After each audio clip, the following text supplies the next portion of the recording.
Everybody was gearing up for some drama over the presidential primary election until an unexpected decision was made by a Senate committee. The dramatic end on Utah's Capitol Hill that has some making accusations of corruption. Plus, there's a new owner of the historic Fifth Ward Meeting House, partially demolished illegally earlier this year. How he wants to breathe new life into this piece of Salt Lake City history. More beautiful fall weather continues for September. We'll have your forecast coming up. It's been very clear to us what our fans would like us to be called. Whatever the team name is, I'll be proud to wear that jersey. And the Utah Hockey Club peppered with questions today at the podium, where we were also to ask them. Live from Utah's news leader, Fox 13 News at 9 starts right now. I'll just say I am genuinely disappointed. Like truly, deeply disappointed that we have people who came here today who just want to be heard, who want to be able to speak up, and for the second month in a row, we're refusing to allow them to speak. Dozens of Utahns packed into a legislative interim committee meeting today to hear presentations about this year's presidential primary. Good evening, everyone. I'm Bob Evans. Kelly is off tonight. Fox 13 News reporter Emily Tenser was in the room when Utah legislators made an unexpected decision. Why do we need a phone to vote? Half a year after the caucus chaos of Super Tuesday, curious Utahns of all parties swarmed into the state Senate building for answers. I do believe that there are people who have been trying to be heard since the presidential primary election that have not had an opportunity to be heard. Parties, auditors, and March 5th assessors were ready to present before lawmakers, but were instead told some of the findings were, quote, very one-sided. Using this committee to air personal grievances is both inappropriate and a waste of time. The studies have since been removed from the state website. Draper Data Services' Daryl Acumen's analysis was 41 slides long. He claims 72% of surveyed Utah Republican voters thought the presidential preference poll was a bad idea. All along the way, we've had a lot of really good things happen, and you also have places where you learn lessons of how to improve moving forward. Robert Axon, chairman of the Utah Republican Party, was pleased when the committee decided to not discuss the issue. David Thatcher was the only one who voted in favor of the presentations. But the caucus system, you know, it's the basic roots, the foundation of our country, and I'm just so glad it got supported. Representatives with the Disability Law Center were frustrated by the decision. The DLC assessed multiple Republican and Democratic voting locations that night and found systemic issues within caucus voting infrastructure, voters with disabilities denied equal access to information, and were unable to fully participate. We are a nonprofit, we are nonpartisan. Our issues are just to say that we want to ensure that voters with disabilities have equal access, whichever way they decide to vote. Oscar Mata, the Utah Democratic Party vice chair who was also set to speak, sent Fox 13 News a statement saying the decision by Republican politicians to protect themselves from facing accountability for disenfranchising their own party members is unacceptable and frankly reeks of corruption. And that turnout that you saw there, that was all just for the discussion. There was no bill or no plans to vote on anything. Reporting at the state capitol, Emily Tenser, Fox 13 News, Utah. Utah lawmakers are looking to revive a bill that would enhance penalties for sex abuse crimes where there is evidence of ritualistic or religious-themed abuse. West Jordan Representative Ken Ivory's bill was introduced earlier this year but failed to advance. Today, Kara Baldry testified again before the legislature's Interim Judiciary Committee about the abuse she suffered as a child. Kidnapping is already against the law, and raping a child at gunpoint is also against the law, but then afterwards being offered up as a sacrifice to an evil unknown deity in exchange for power with unfamiliar chanting, candles lit, and strange symbols displayed is currently not in the law. This is a thing, sadly, and we need to do all that we can to eradicate it so that it's no longer a thing in Utah. The bill will be considered in next year's legislative session. UDOT is exploring an idea to build a high-speed rail network around the state. The Pioneer route would go from Salt Lake City to Boise, and the Desert Wind route would connect Salt Lake City to Las Vegas using existing freight routes. UDOT plans to commission a study to look at cost and feasibility. Going to be almost 5 million people in the next 20, 30 years. We're not going to build a corresponding amount of lane miles. So it's really important as a state we start thinking about how can people move around in ways where they don't have to choose to use a car. Backers of the citizen-led Rio Grande plan also pitched their idea to bury the rail lines dividing Salt Lake City and build a sort of Grand Central Station at the Rio Grande building. Lawmakers had some tough questions about the logistics and cost. Salt Lake City is currently studying the idea. 5 months to the day since the team learned they were moving from Arizona to Utah, the Utah Hockey Club hosted the franchise's first ever Media Day. Fox 13 News and Fox 13 Sports were there as proud media partners to the team. Fox 13 Sports anchor Morgan Vance joins us now with what the goals are as they head into the preseason. Morgan. Taking the Media Day podium for the first time since the move over from Arizona, all in prelude to the start of training camp tomorrow. The preseason quickly underway after that. It was a mix of management, coaching staff, and players at the Delta Center on Wednesday, including the Coyotes' leading scorer from the past 3 seasons, Clayton Keller. Don't be surprised if the All-Star and first-round pick back in 2016 does it again, this time in black and baby blue for the Utah Hockey Club, and maybe even at a greater clip. That's what the summer is for, but at some point you got to ditch the personal workouts for the real thing so that you can prove it. You know, I was bored the last couple weeks or so. You know, you're always itching to get back to training camp, get around the guys. That's when you have the most fun. So I'm just super excited and looking forward to it. And for our team, you know, I expect big things. I think every year is kind of a new challenge. Last year we made a little bit of a push and had a lull there. And, you know, I think we learned a lot of things about our team, our leadership, things like that. So we definitely want to take that next step and be in the playoffs. I think where our team sits right now, we have a good mix of veteran guys that are, you know, 25, 26, my age, and some guys that are younger. So I think it's a good mix of guys to, you know, really make that push, and we're super excited for it.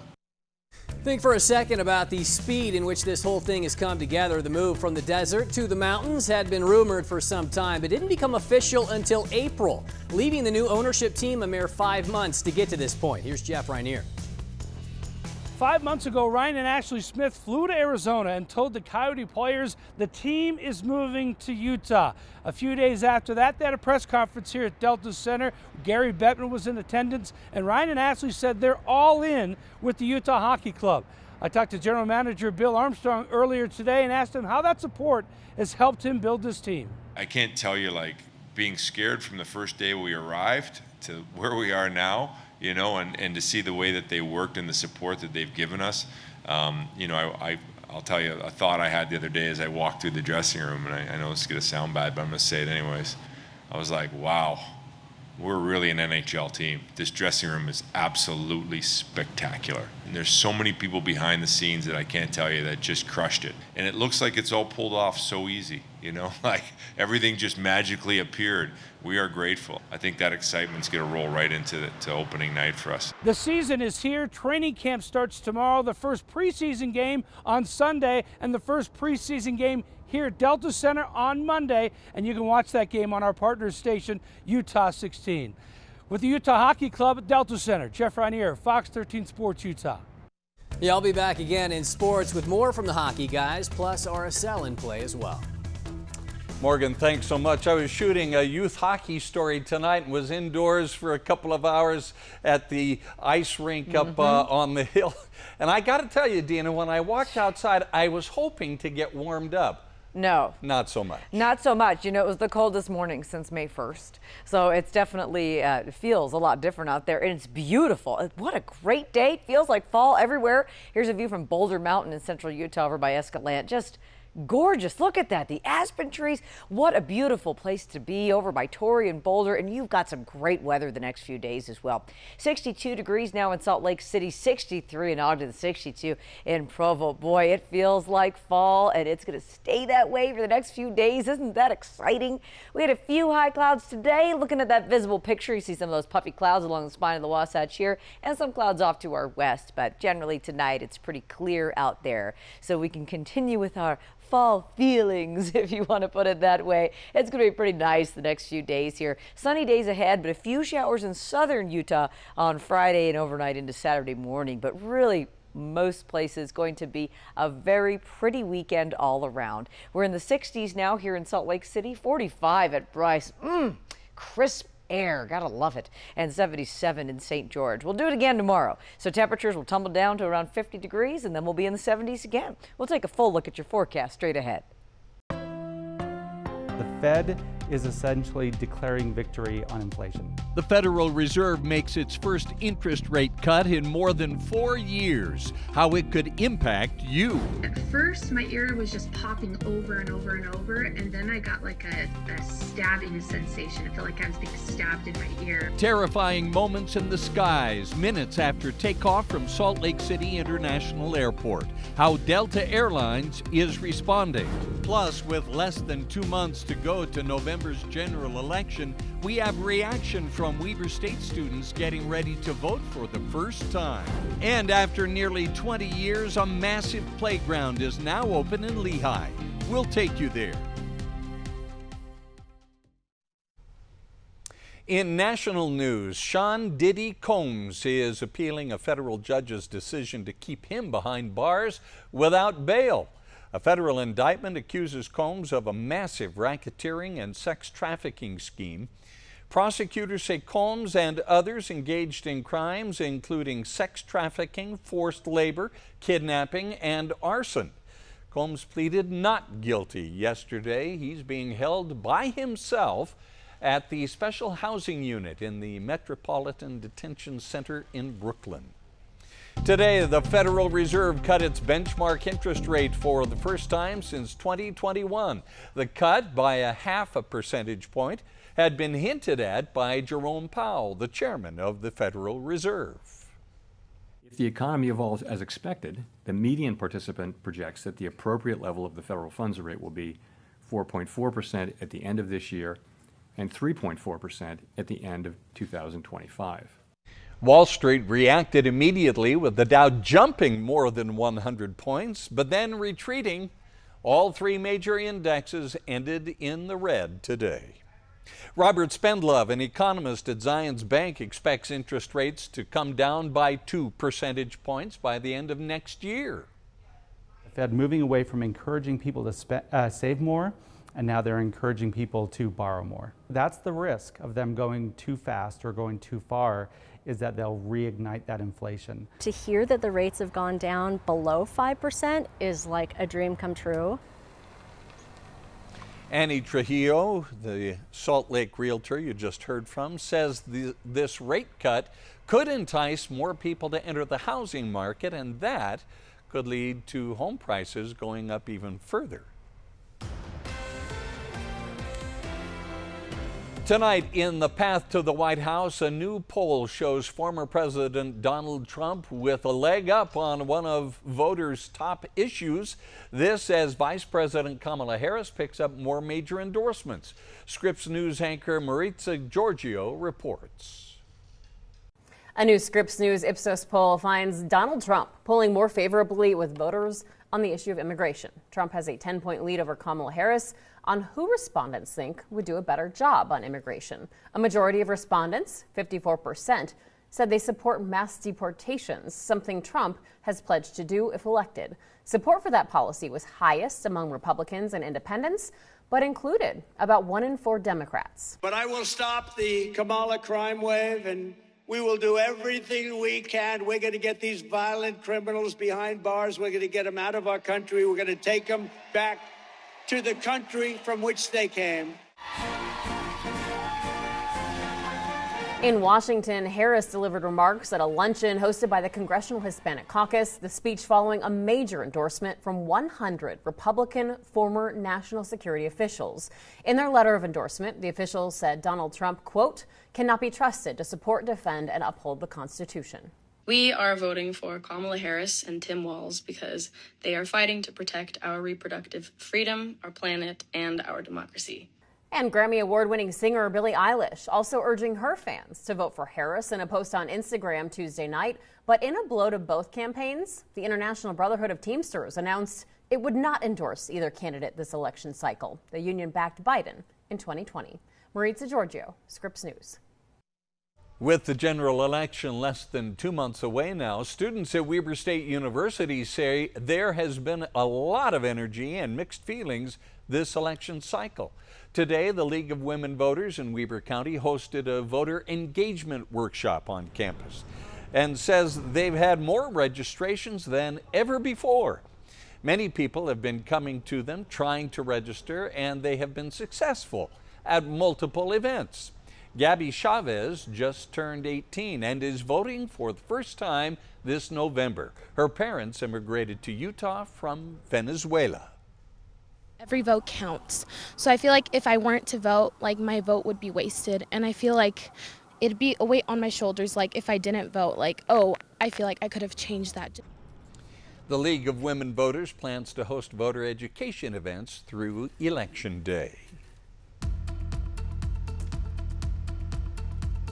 Well, good evening. I'm Fox 13 meteorologist Tina Friedman with your forecast. What a beautiful night. Did you see that sky out there? Wasn't it something? We had this picture on our Utah's Weather Authority Facebook page. Just beautiful everywhere. And the temperatures, picture perfect, 62 degrees. What a nice night. It feels so fantastic out there. Boy, weren't you waiting for it for just ever? It was just so hot for so long, and now we're finally getting a break. Clear skies today. Beautiful afternoon. Lots of sunshine. Woke up to cool temperatures like we have out there now.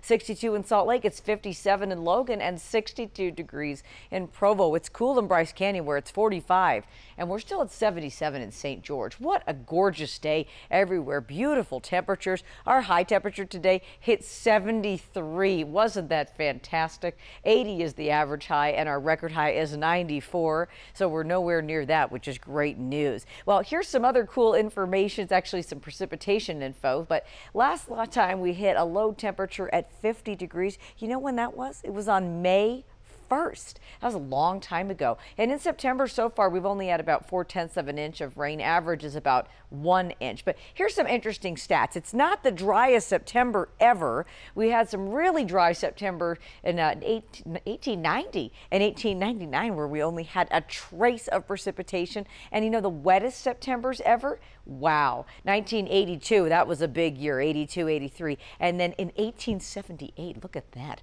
Records go way back. So we're not at the driest, but it definitely is below average. Now tonight, not expecting any precipitation, getting cool, temperature around 50 degrees. Got an upper level low way off to the south and west. So as we go through the next couple of days here, what will happen is we'll see an increase in cloud cover and a chance of showers in southern Utah. In northern Utah, not much going to really be going on here.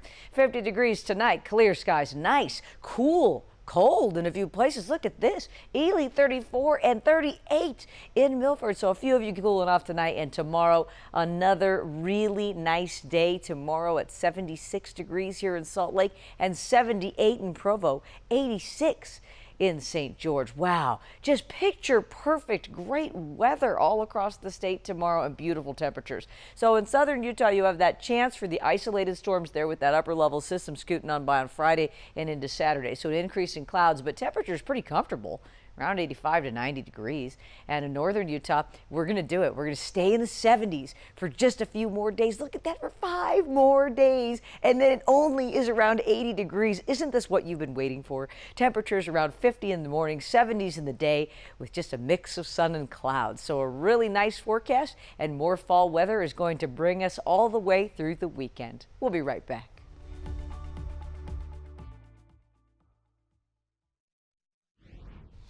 Doctors say now is the time to get caught up on your flu and COVID immunizations. This comes as cases begin to surge. leading into what University of Utah Health calls virus season. Doctors are stressing the importance of getting the latest COVID booster as the virus continues to mutate and adapt. Every year we adjust the vaccine to the circulating variant, but over the course of the year, the virus continues to mutate and find ways to infect people who've been vaccinated, because that's what viruses want to do. I think historically we saw the booster coming out every 3 to 4 months and then dropped out every 6 months, and now it's every year. But if the variants keep ramping back up, it may become a shorter timeline for the next booster to come back out. The CDC says nearly 4,900 Americans died from COVID-19 last month. That averages out to about 1,200 a week. What might be Utah County's biggest playground is officially open. Coming up with the concept of an all-abilities family park 20 years ago, the city finally opened the 1-acre play space, 30-foot slide, and huge splash pad last Saturday. When we say all abilities, we're not just talking about people with limited ability. We're talking about anybody. We want all people to be able to come here and gather and play. The park is open Monday through Saturday from 9 a.m. until sunset. Sunday hours are yet to be determined. The park will not be open this coming Sunday.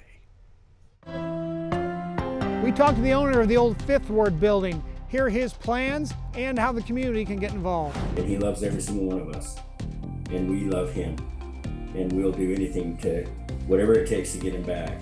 Plus, what the family of the missing Utah County man is saying tonight, 1 week after he disappeared near Vernal. And a full circle moment for a power couple that went viral during the Paris Olympics and Paralympics. We'll show you. And RSL could use a big win with the club heading down the stretch run.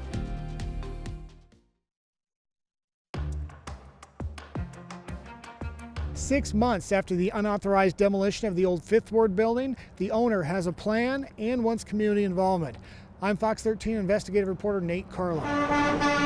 I've actually driven past this building, dozens of times, if not hundreds of times over the last 10 years, and I've always looked at it as something that I wanted. Over the summer, residential real estate developer Skylar Baird bought the Fifth Ward building on 300 West between 700 and 800 South in Salt Lake City. Or he bought what was left of it. The previous owner began demolishing it on March 31st, Easter Sunday, before the city could stop it. That owner hadn't obtained the proper permits. So the Fifth Ward building behind us, we're going to restore it back to its original 1910 glory. The basement and the classrooms are going to become living spaces. The chapel is going to remain an open space for the community, rentable for wedding events, receptions, things like that, or just have community meetings. The living space is primarily going to be dedicated to people that have come out of an addiction recovery program. Who's paying for all this? So we've got a sign for donations. We are a nonprofit, so to start off, I'm, footing the bill. I'm the one that's ultimately responsible, but we are reaching out to a lot of community partners, looking for some grants and some donations and things like that. Probably 7 figures. Salt Lake City spokesman Andrew Wittenberg, in an email to Fox 13, confirmed Baird has received authorization to begin cleanup. Baird must still submit formal plans to the city before construction can start. I've taken on some restorations of smaller projects, residential projects in the historical area, so I know to a degree what is entailed and how long processes take, but this will be a new one. This will be a new project for me. The previous owner was being fined $300 a day until the demolition rubble was cleaned up. Those fines have been accumulating against Baird since he closed on the building. It's, between $10,000 and $30,000. On October 12th from 10 to 2, we're inviting some of the members of the community to come out and basically sort bricks into piles. We're going to try to reuse all those bricks to bring back the historical nature of the building. I think it'd be awesome if it could be repurposed for something that could benefit the community. Nick Gilson works doors down from Fifth Ward. He's among those who have been frustrated by the disrepair and safety hazards. Just something that doesn't require it to be completely torn down, I think would be my preference. Since the Church of Jesus Christ of Latter-day Saints sold Fifth Ward decades ago, it's been a concert venue and even a Buddhist meeting space. In Salt Lake City, Nate Carlisle, Fox 13 News, Utah. A state constitutional amendment on the ballot this fall aims to remove the earmark on state income tax reserved for education in exchange for removing the state sales tax on food. Today, the Hinckley Institute of Politics at the University of Utah hosted a panel discussion with both proponents and critics of Constitutional Amendment A. Those in favor say removing the earmark allows the state to allocate the money to other areas in need of funding, while also touting the potential drop in grocery bills. Critics counter by saying the earmark protects public education funding, citing the amount Utah spends on education has already been historically low. What we're seeing is taking away an earmark that has protected education, and if you follow the trail of the historical funding, Utah ranks 49th presently on per pupil funding. We feel like it's up to the elected officials whom you all elected and put in place and put in charge of those budgets to find the best places, the best uses for that money. The Utah Education Association says the amendment is an effort to further defund public education in favor of private religious schools. State lawmakers tasked with handling Utah's water needs got an update today on the Great Salt Lake. The Great Salt Lake Commissioner says salinity is looking good and they are working to secure more water for the lake. He says conservation will be critical. We took the lake for granted. We had a 10-year drought, and we realized the importance of the lake. We have made some incredible strides, in my opinion, in the last 3 legislative sessions around water and around the value of the lake. And I think we need to continue to highlight the fact that even though maybe we're not moving as fast as some would like, we are moving fast. Utah is exploring a new statewide water policy. A proposed bill was heard in the legislature's Interim Natural Resources Committee today. It would set a series of policies ranging from watershed protection to water reuse. A Delta flight experienced a pressurization issue soon after taking off from Salt Lake City over the weekend. What passengers say they experienced as a result. And it's a beautiful night everywhere around the state. Clear skies and really comfortable temperatures, going down to around 50 degrees tonight. We'll take a full look at your weather forecast after this.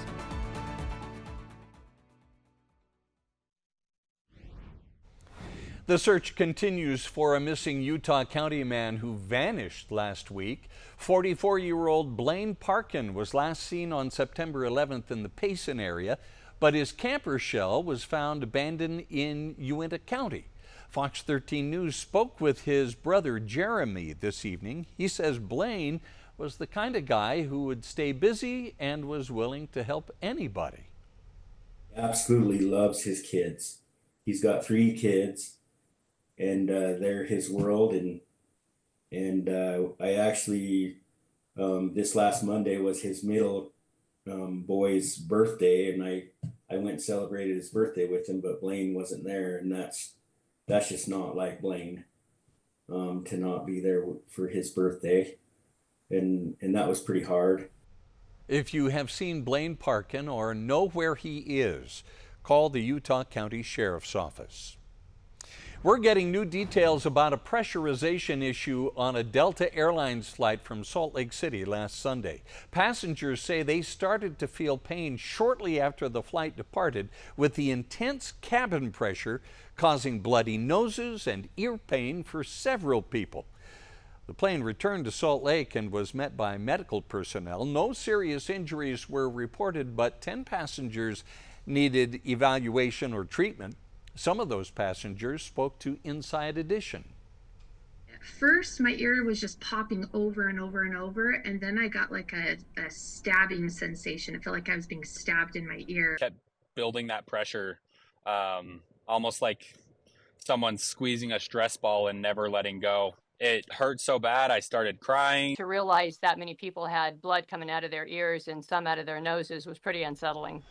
The FAA is investigating. Delta Airlines issued a statement to Inside Edition apologizing to its customers.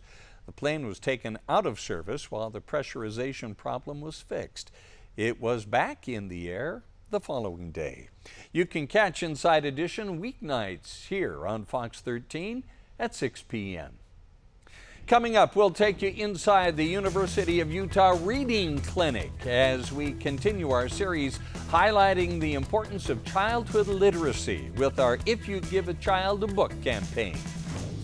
And later in sports, more from the Utah Hockey Club from the podium as they'll hit the practice ice as soon as tomorrow. While on the pitch, RSL tonight with one of the finest goals you ever will see. I'll show it to you in just a bit.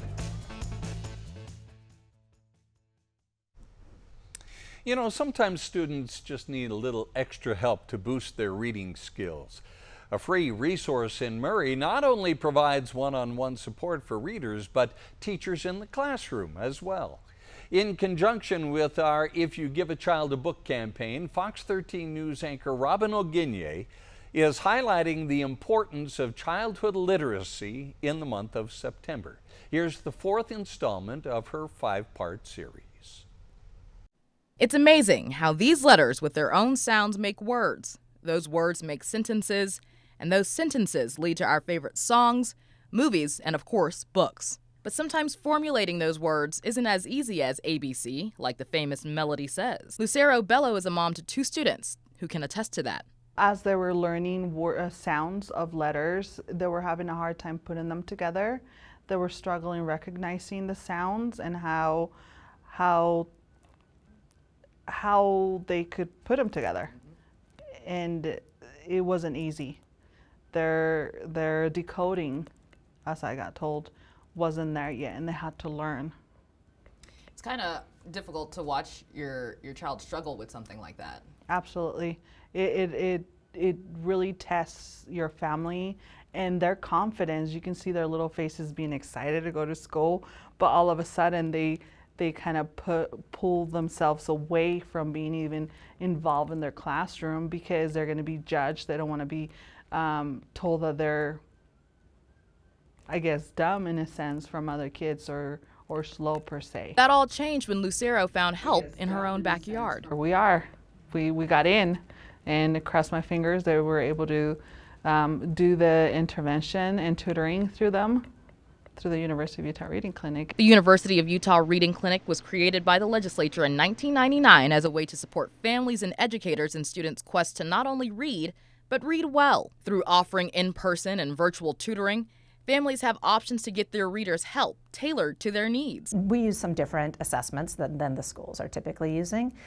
Some of ours are informal, others are norm reference standardized assessments, and some are screening instruments. So we just provide a wide view of the students' reading capabilities. As the clinic's director tells me, the readers they work with are typically performing just below grade expectation or significantly below expectations, not your average reader that's cruising along. I asked her why some readers may fall behind in a classroom setting. Sometimes our students are, they just aren't, maybe they're not noticed as easily that they're struggling. Now again, we have more assessments these days, but these are some developments that have come along in the last 10 to 15 years. And that, so we just still are, I guess, developing the system itself to try and catch as many kids as we can. And that's why the clinic's work isn't just limited to this building in Murray. We go out and work with educators, and that's become something that where we go directly to the schools, do clinical practica that lasts typically a school year, and it includes ongoing coaching for those educators to learn new instructional, research-based methods that will help support literacy instruction in their classrooms. So that's really what has expanded our outreach even more broadly. As for Lucero and her new and improved readers, she says they're looking forward to coming back to the clinic and learning new things, new ways they can continue to get better. It's helped them so much through their school homework, their reading, their ability of comprehension with what they're reading has come so far that they're so confident now. That was Fox 13 News anchor Robin Oginye reporting. If you'd like to sign your child up for the U of U Reading Clinic, find a link on our website, fox13now.com. And if you'd like to give the gift of literacy, make a tax-deductible donation by scanning this QR code on your screen right now. You can also visit fox13now.com/giveabook or text Fox 13 Reads, all one word, to 50155. At Shriners Hospital in Salt Lake today, what was glittering really was gold. Gold medal Olympians Hunter Woodall and Tara Davis Woodall spent the afternoon with patients walking the halls where Hunter once spent time as a patient himself. Hunter was born with fibular hemorrhagia, a condition that causes a short or missing bone in the lower leg. He says the care at Shriners is something that can go beyond medical support. Most of my treatment was here at this hospital. It's where I got my first pair of running blades. It's where my whole running journey started. When we came to the watch party here at the hospital, when Hunter won his gold medal that day, something happened for Maddie. There was a spark, and I noticed an immediate difference. Hunter won gold in the 2024 Paralympics 400 meter in Paris, and Tara won gold in the Olympics long jump. Their celebrations with each other after their races were some of the most viral moments of both summer games. Well, good evening. I'm Fox 13 meteorologist Tina Friedman with your forecast. What a beautiful day, and the colors, wow, starting to pop out there. Here's a great view from down Boulder Mountain in central Utah. Just a beautiful time of year. Great weather again. We'll do it tomorrow too. Just a carbon copy really of today. 62 degrees now in Salt Lake City. At 63 in Ogden and 62 in Provo. Nice night. We're in the 60s all around. We've got 60s in Ogden, Milford, Provo, Vernal, and in Moab. It's 77 degrees now in St. George. Beautiful evening. Bryce Canyon with the clear skies and in the 40s.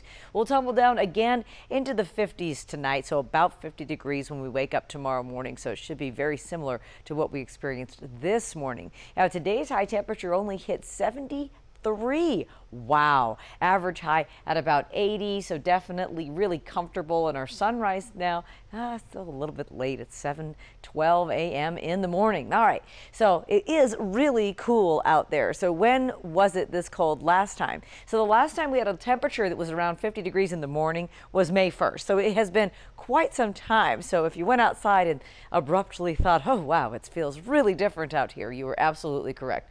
In September, it's been pretty dry though. Most of the month, we've had a few big downpours of thunderstorms that we had in the past couple afternoons here, but we've only had about 4/10 of an inch. An average September gets about 1 inch of precipitation, and it's not the driest though. Some of the driest Septembers ever, well, the late 1800s. That's always interesting. And some of the wettest ones. 1982, that was a big record-breaking year for precipitation, and then in 1878, we also had a really wet September at 3 inches of rain. Now closer to home and closer to now, here's what we have. Got an area of low pressure off to the north. You see that nice counterclockwise spin. That's a goodie. And then you have another one here over down to the west of San Francisco. Now this will transition over southern Utah in the next couple of days, so more to that Friday time frame. So what we'll see here is just that increase in cloud cover, and then just some isolated showers over Friday and into Saturday morning. So most people though, especially the northern half of the state, we're really not going to see much action.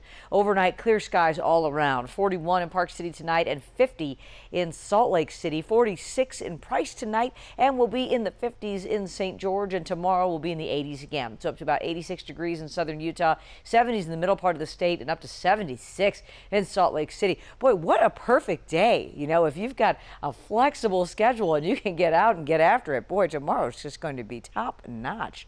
So in southern Utah, you've got temperatures in the 80s for the next few days here, and then at around 90. Really comfortable weather, sunshine, and temperatures in the morning in the 50s, really nice. In northern Utah, we're in the 50s for the next few mornings here, and then our temperatures go into the 70s with a little bit of mixing with the cloud cover of that area of low pressure that'll scoot on by. So that'll be Friday into Saturday. So we'll see additional clouds, but temperatures right around 75 to 80 degrees for the next 7 days. Tomorrow morning, it's the start of a short training camp for the Utah Hockey Club before hopping on a jet plane, destination Des Moines, Iowa, for their first preseason game. Head coach Andre Tourigny at Media Day this morning said no matter how good or average players have been in the past, it's a clean slate with him heading into camp. One of my job as a coach is to not have too much expectation. You know, there's the fan, bear the fan, and bear the coach. As a coach, you need to give the opportunity to your player to show you what they have every year. If I say, Matias Micheli, that's who you are. That's what you were last year. That's who you are. I don't give him a chance. He wants to grow his role. I'm sure any of our players here, Crosser, Keller, Dursey, Valimaki, if you tell them you will have what you had last year or less, there's none of them will be really excited. They all want more. When you meet your boss and you talk about your salary, you don't tell him, same thing than last year, I'm good. You know, I mean, you want more than that. You want to improve your role in your media, whatever. It's the same thing for our player. So I don't want never put a lid on it. Yeah, he's got a point there. There was a time this season that Real Salt Lake went 15 straight games, essentially March through June, without a single MLS loss. But going into the stretch run, RSL has proven much more human, dropping back into fourth place following a 4-1 loss in Houston just last week. Tonight, another Texas team, FC Dallas in Sandy, for a midweek game. Big night for this guy, Anderson Julio, shoved inside the box. Give the PK to Brian Vera, who has little problem with it. The Claret and Cobalt up 1-0 in the 11th minute. But the highlight you'll see on RSL Reels for decades to come happened in the 24th. Julio touch off the feed, one setup, and boom. Saw the goalie out of net and just beats him back from near midfield. Oh my, that was really tasty. Julio would add a second score in the second half as RSL holds on 3-2, and Colorado lost tonight, so Salt Lake jumps back up to third place in the Western Conference race. Guess who's back on the practice field for the first time since his MCL sprain suffered in Brazil? The Utah State product, Jordan Love, taking limited reps for the Packers on Wednesday. No word on whether Love, who missed their Week 2 win against the Colts, will return Sunday for Week 3 against the Titans. Green Bay, one of 9 undefeateds left in the NFL. Meanwhile, the top recruit out of the state of Utah has made his college decision. 5-star receiver out of Corner Canyon, Jerome Miles, today choosing USC over both Utah and Texas A&M. Miles originally had committed to Ole Miss before changing his mind back in the spring. And you're down to only a few days left to catch a baseball game at Smith's Ballpark. This one was ugly for the Bees, though. The Oklahoma City Baseball Club with 7 runs in the first, another half dozen in the 6th to lead 16-0 at one point tonight. Salt Lake falling by the baseball score of 20-6. We're right back. We're out of time. QuickCast is next.